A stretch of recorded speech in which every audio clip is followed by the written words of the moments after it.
Okay, so this is like take 4, 5, 6, I don't know. Anyway, but this is Aphasia Awareness Month, and so I thought I would make a video to help everyone better understand what Derek is going through, what he has with aphasia, what he can and can't do, and how to better communicate with him if you get the wonderful chance to be able to see him.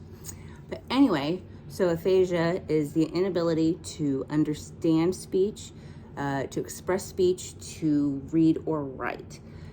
So if you were to go to a foreign country, like when I go to Vietnam and visit the family, I don't speak a lick of Vietnamese. So when people talk to me, talk around me, I don't understand anything what they're doing. When they try to tell me something, I don't understand. No one understands. Well, unless you're Vietnamese and you speak Vietnamese. Anyway, so this is basically what Derek is going through every day. Even though he knows the English language, he lost it with a stroke. So he's having to relearn essentially the English language.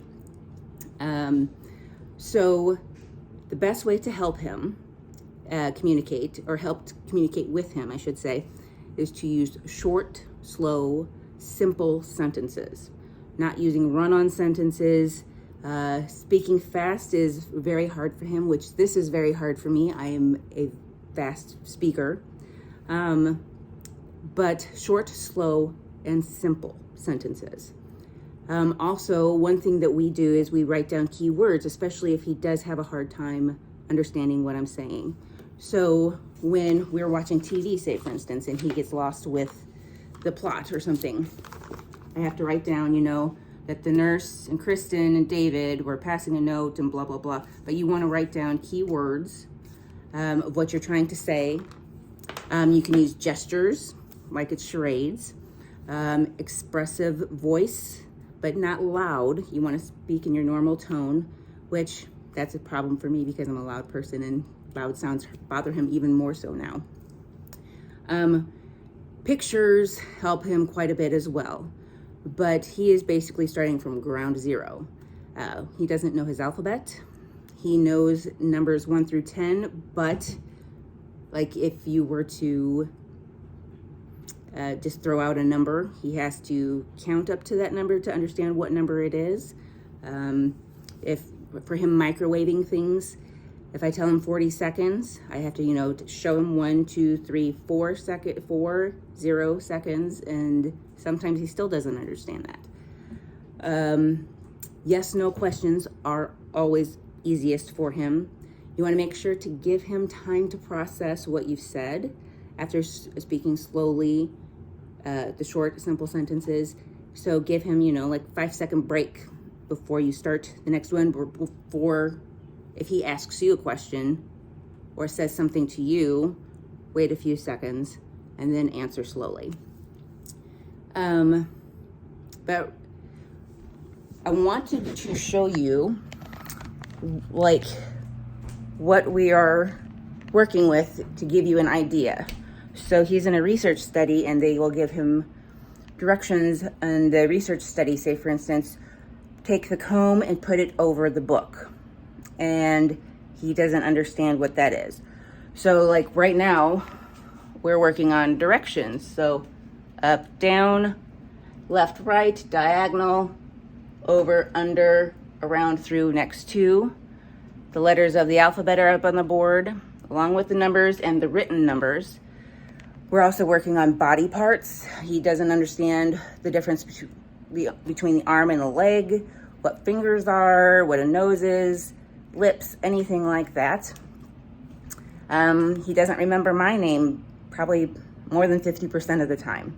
He has finally just remembered his own name not too long ago, but with me, he usually calls me Mom, Dad, Dustin.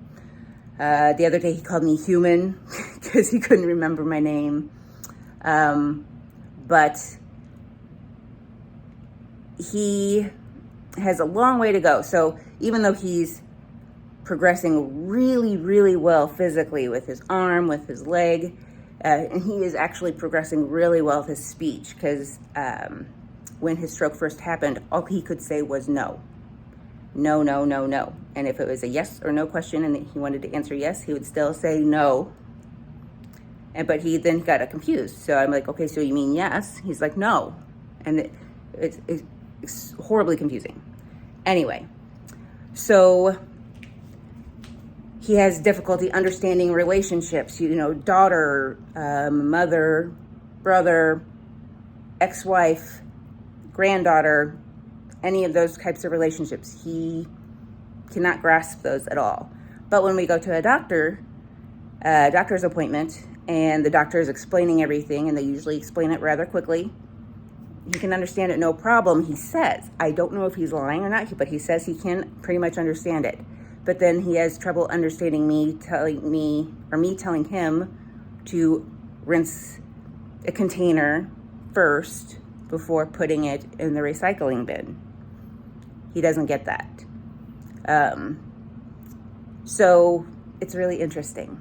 Or he doesn't know where the light switch is to the dining room, but he can tell me I'm in the wrong lane, going home from Bloomington to East Peoria, and I need to get into the other lane to get off on the exit.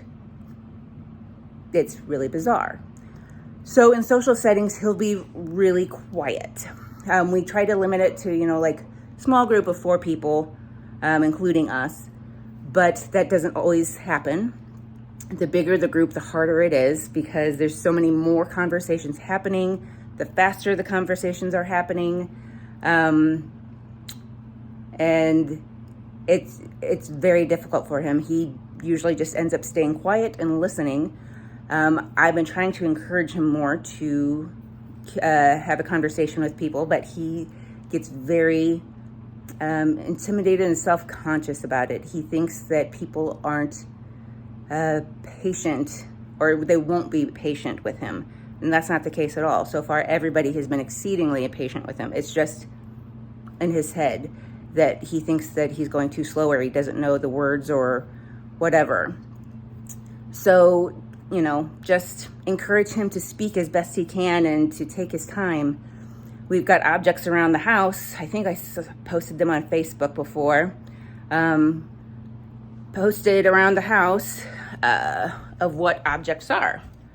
So we've got the lamp here, and then wall, and then place, because that's, command for the dog to go somewhere. Window, plates, everything like that. We're working on that. But he is actually making sentences for the most part. Good days, bad days with his speech. But I'm not having to write down as much. So that's good, very good. But we still have a long, long way to go. So in the videos, when you see him, when he's sitting next to me or whatever, and I'm doing most of the talking, it's because he just gets too self-conscious about it. But I'm going to try and pry him out of that quiet mode and try to get him to speak more. And it would be great if you guys could help me as well. Encourage him to speak a little bit more to help him practice as part of his speech therapy. But anyway, I thought I'd give you like a little tutorial on what best to do. So if you happen to have plans to see him anytime soon, I usually carry a small notebook and pen, or I've got the larger clipboard with marker. But if you know you're going to be there to see him, or be wherever, meeting up with him and seeing him, feel free to bring a piece of paper and a pen, just in case you need to write something down. Or have your phone handy, and you can always write it down on the text, or show a picture of something. But anyway, just thought I'd share little tips on what is going on with Derek. Thanks. Have a great day.